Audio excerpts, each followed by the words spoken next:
you just meet some marvelous people. I was walking down a country road one day, just a narrow lane, really narrow. Their roads are so narrow, and they're like one lane wide. My driveway's twice as wide as some of their roads, and they do 60 miles an hour, and they have sharp turns and high hedges and walls. So for me, it was always taking my life in my hands to drive on their country roads. Not the city roads, of course, but, when you're up in Devon or Sussex or someplace like that. And I stopped in front of this house. It was a quaint cottage driveway. I wanted to take a picture of the little sign on it in the beautiful driveway, and a woman pulled up in her car, and she says, can I help you? And I go, oh, I'm sorry, I'm not stalking your house or casing it. I just wanted a picture. She invited me in for tea. And that's the third time that's happened to me over there. A total stranger invites me in for tea and cake into their home. I can't imagine people doing that here. I wouldn't do it with a total stranger. Would you? I wouldn't feel safe, I mean, seriously. Either. Yeah, I mean... Yeah, I mean, it floored me. And their attitude, now maybe in London it's not that way, probably not like any big city anywhere, but I was so impressed with the locals of the different areas in the countryside. And that's what I love about England, is the countryside, the thatched cottages, the quaint little villages, the pubs, the cobblestone streets, which are a pain to walk on when they're wet. But other than that, they're quite charming. And they have a love of gardening there. Everyone has a garden. They don't even call their yards, they call them gardens. And it's just a very different lifestyle than here in America. And it's one I rather envy. Mind you, I don't much care for their taxes and rates over there, but I do find the country life in England absolutely charming. Oh, yeah. I mean, what's the cost of living like in England? Well, things seem to cost, houses cost a lot. I mean, $500,000 to £750,000 pounds for a home, even in the country, quite far from London, like over a 2-hour drive or something, is quite expensive because, remember, in the exchange rate right now, I think it's about $1.22 to buy £1. So if you have a £100,000 home there, that means it's $122,000 approximately. But their food and stuff seems to cost the same as here. But, of course, again, it's in pounds, so it costs us more. Because if breakfast is £5, well, that's more like $7 for us. Gasoline is extremely expensive over there. I don't know how they afford to drive, but they do. And everyone drives stick shifts. Almost nobody drives automatics over there. Whereas in America, it's the reverse. Like 98% of Americans drive automatics, but in England and in Europe in general, it's just the opposite. It's all stick shifts. But I always order an automatic when I go, because driving on the wrong side of the road in a strange car in a strange land with rather narrow little country roads, I'm not going to have to worry about shifting, especially when I'm on the wrong side of the car and I have to use my left hand to shift instead of my right. So if you can get past all that, it's a lovely vacation. Have you ever been? I have never been. I mean, never, ever. And it's one place I would love to go. I mean, I've been to Canada, and I love the atmosphere in Canada when you get away from Vancouver. I mean, the people are so warm and friendly. And I find that when you go out of the country, people are warm and friendly. When you're in this country, people aren't warm and friendly. I hate to say it. And James, no, the people in this country don't give off orbs. Not warm and fuzzy orbs. Daggone. Maybe Bigfoot, but that's not the humans. It depends in the United States where you are, too. But we're a country founded on independence, strong territorial rights, property rights. So, whereas in England, you've got a lot of people on a crowded little island, so they've learned to live together, and they've learned that politeness really works. It's like a social lubricant. It keeps you from shooting each other when you're standing in line. So if someone tries to cut into the line by accident, they just say, oh, excuse me, I'm sorry, I didn't know.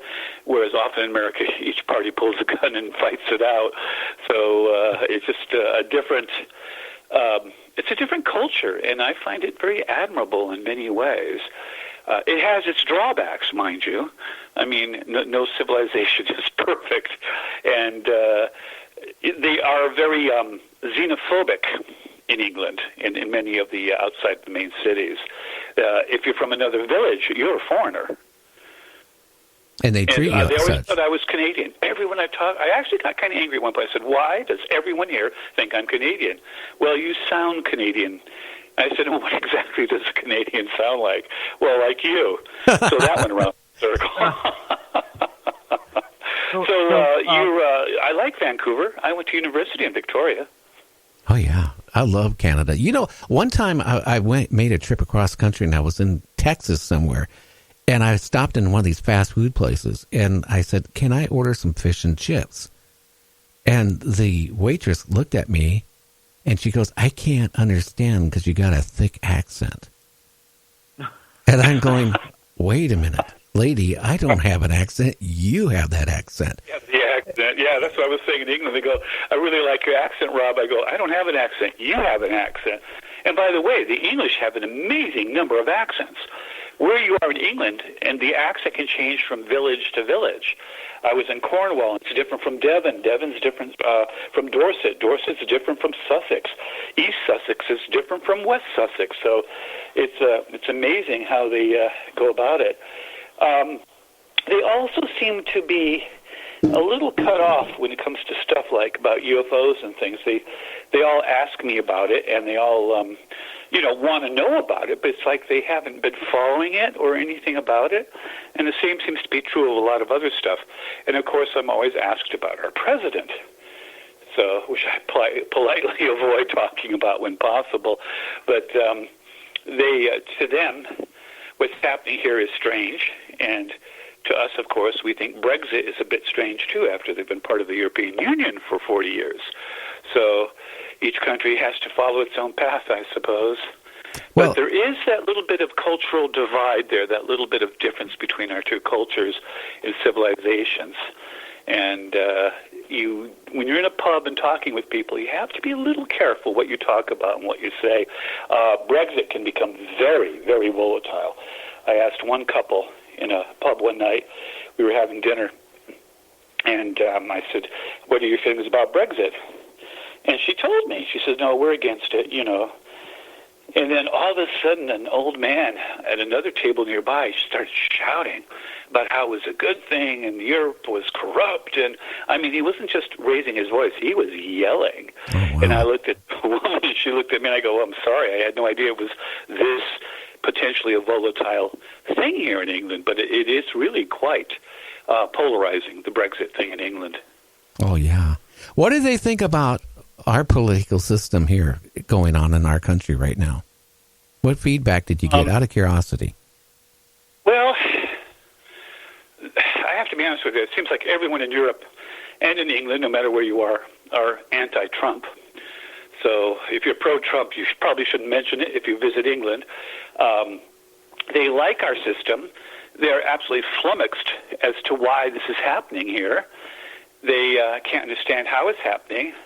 They're afraid of a dictatorship, and I said, "Well, you don't need to worry about that. We do have a system of checks and balances, more so than you people do, and we actually have a written constitution which we can look at and quote, whereas you don't.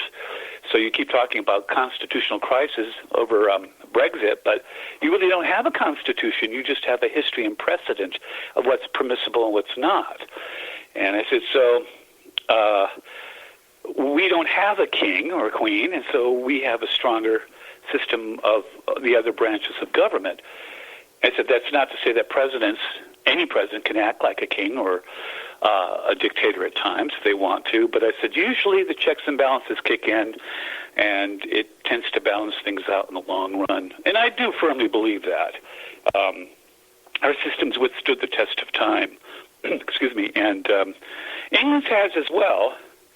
But when Parliament passes a law in England, it's the law of the land immediately. And yes, they can test it in their courts, just like we do. But in America, Parliament or Congress has to pass a law. The president has to okay it. And anyone can contest it and take it up to the Supreme Court if they want to. And we do a lot. That's another thing the English look at us and think is strange, is how often we sue people. We're much more sue-happy than most of Europe and England is, although they seem to be heading in that direction as well.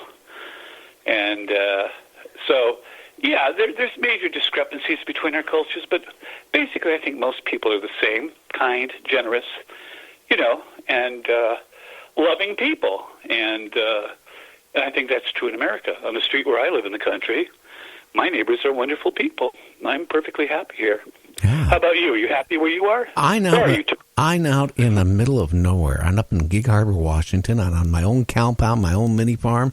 And, I do have an easement on my property where the people who live behind me have to go through my property to get to their houses. But you know what? Where I'm at, I can go months without talking to any neighbors because we're separated. I got a couple acres of cedar trees. I love it. I got privacy like you wouldn't believe. One thing I will say about in the England, it's nice. The prime minister, I mean, they can get voted out at any time. And I think it keeps them in check a lot better. Well, the flip side of that is they can stay in forever, too. There's no limitation. As long as they keep winning elections, they can stay in, whereas our president can only stay in a maximum of 8 years. So that's a safety valve, I think, for us. And the English don't have that. Yeah. Someone can stay in power. Margaret Thatcher stayed in power for years and years. But apparently the people wanted it until the reactionism finally built to a point where it caused a switch over. But, I kind of like the idea of limited terms. And but their prime minister, no. As long as that party's in power, that prime minister stays in charge, unless there happens to be a vote of no confidence, in which case, excuse me, he can then be, lose his position. But that's rather rare. They don't do that quickly, and often if they do it, it fails. So... I'm not sure if they have an impeachment process. Yeah. There was a big issue that he had lied to the Queen when he called for that suspension of Parliament for so long, and it turned out that it was illegal, and they said, well, you lied to the Queen because you told her it was legal. But according to his best attorneys, it was legal. It took their high court to decide it wasn't. So was he really lying to the Queen, or was he just misinformed? Really? But again, that's Brexit constitutional crisis going on. And it is fun to watch it as an observer. But for these people, it's terribly important. The English people really are divided over this. Like, I have never seen England divided before, and I've been going there every year for over a decade now. I mean, those who are against Europe say it's corrupt.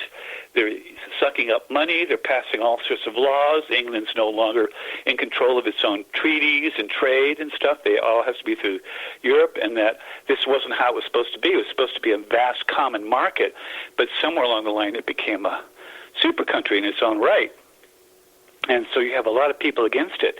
But then you have the younger people, mostly in the cities, and some of the villages who like it. They like the freedom it gave. They like being part of a bigger union. They're happy with the situation, and they're not happy with Brexit. So again, you have this sharp divide, and also country people in general tend to be for Brexit, whereas city dwellers tend to be against it. The Brexit thing was passed by the slimmest of margins. If they held another referendum, it would probably lose. Yeah, you're probably right on that. I know by reading the news. I mean, it's in turmoil every day at this point. Yeah, it is. But so are we. I think most countries are. And if the weather keeps on deteriorating like we were talking about earlier, it's not going to get much better. No. Tell me, do you have any plans if it were to get worse rather suddenly? I don't know. That's the scary part because, it could take anything. The magnetic field is moving, very fast towards the UK, matter of fact. That's going on. They feel the Earth is kind of tilted a little bit. We have what's going on with the sun. I used to be into amateur radio, and a lot of my friends are still into amateur radio, and they say, we can't even talk anymore around the world because, you need the sunspot activity to, bounce your signals all around the world. Yeah, ionosphere, you need to be able to skip. Yeah, I used to have a shortwave radio, and you'd get skips. I'd get radio stations from Canada and Europe and all over the place. Of course, they didn't last long. If you got 15 or 20 minutes, you're lucky, then they'd fuzz out. But there was always other stations coming in. And I used to enjoy that. I didn't realize that wasn't possible anymore. Yeah, it's pretty much dead on all the amateur bands. Anyway, Rob, we're going to go on break. We'll be back in about 3 minutes. You're listening to Rob. You're listening to James in the background, which is very quiet out there tonight. And